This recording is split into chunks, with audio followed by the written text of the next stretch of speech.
Hi. The United States has deployed its naval assets near Venezuela, and I think it's a new war in making. And previous to that, they have also doubled you can say, the money on head of Nicolas Maduro, the president, the elected president of Venezuela, to whom they call that he's a narcotic terrorist and he's behind the narco terror in America and all those things. So why this is going on? And today I am going to compare two countries, two very different countries in two very different parts of the world, but they are being targeted in the same way and for the same cause. One is Venezuela and another one is Iran. And according to my analysis, the only reason is the oil and control of their oil, due to which they are being constantly targeted by United States of America. Now, if you look at Venezuela has the largest reserves of oil in the world, more than Saudi Arabia. Saudi Arabia is second in line. Venezuela is at the top. But look at the situation of inflation, look at the situation of people living below poverty line in such a rich country because of US and Western sanctions against the country. And it all started in 1976 when Venezuelans nationalized their oil assets. And further, if you look at Hugo Chavez time in late 90s, I think it was 1999, when he expanded the nationalization in the oil industry, and he started renegotiation of the terms of drilling and using their oil assets by foreign companies. So he actually expanded the nationalization on oil assets, and he started social programs. He used the oil money for the welfare of his masses, his country, and this is the job of every government that they should do it. But there he was started targeting. He got targeted from all kind of Western sanctions, from all kind of US sanctions, and they tried a lot of times to put him out of power, but they failed. And his death is also a controversy, how he died. Well, we are not going into that right now.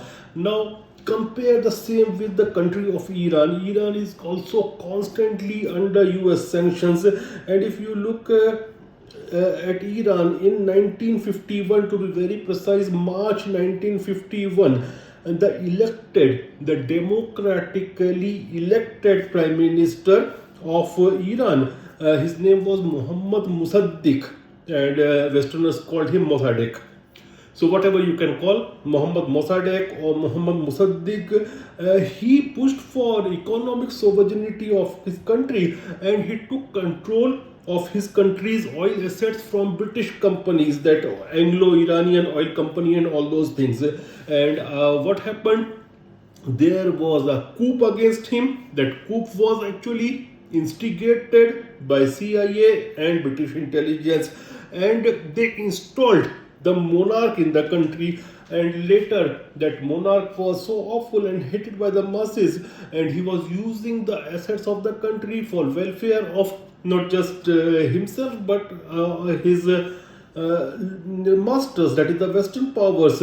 So he was also disposed by his own countrymen under the revolution. And since after that, Iran is also under tremendous pressure from Western sanctions, particularly American sanctions. Now, coming back to Venezuela, this is a country which is not actually toeing the line of Western hegemons. And Nicolas Maduro, he has said that he is raising an army of 4.5 million.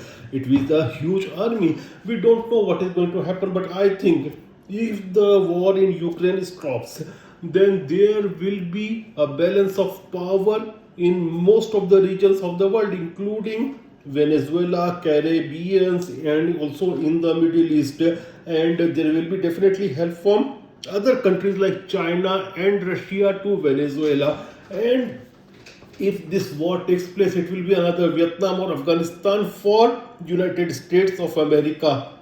So now you can understand how the Westerners start targeting a country if they think that their target is not being achieved.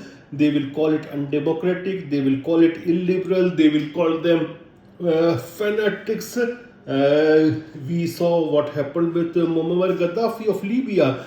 He was constantly called and targeted by Westerners as fanatic, though he was not a fanatic guy at all, and he was actually working a lot for women empowerment for his country. In his country, he actually made a law in his country that the most educated guy in the locality can become imam of the mosque, not the most literate in religious term but in terms of university. So he was a moderate guy, but since he was not towing their line, he was targeted as an extremist. And if you look at other extremists like Pakistan or even Israel, both are extremists. Pakistan is a Muslim extremist, Israel is a Jewish extremist, but they are not called extremists by United States of America because they are working for them.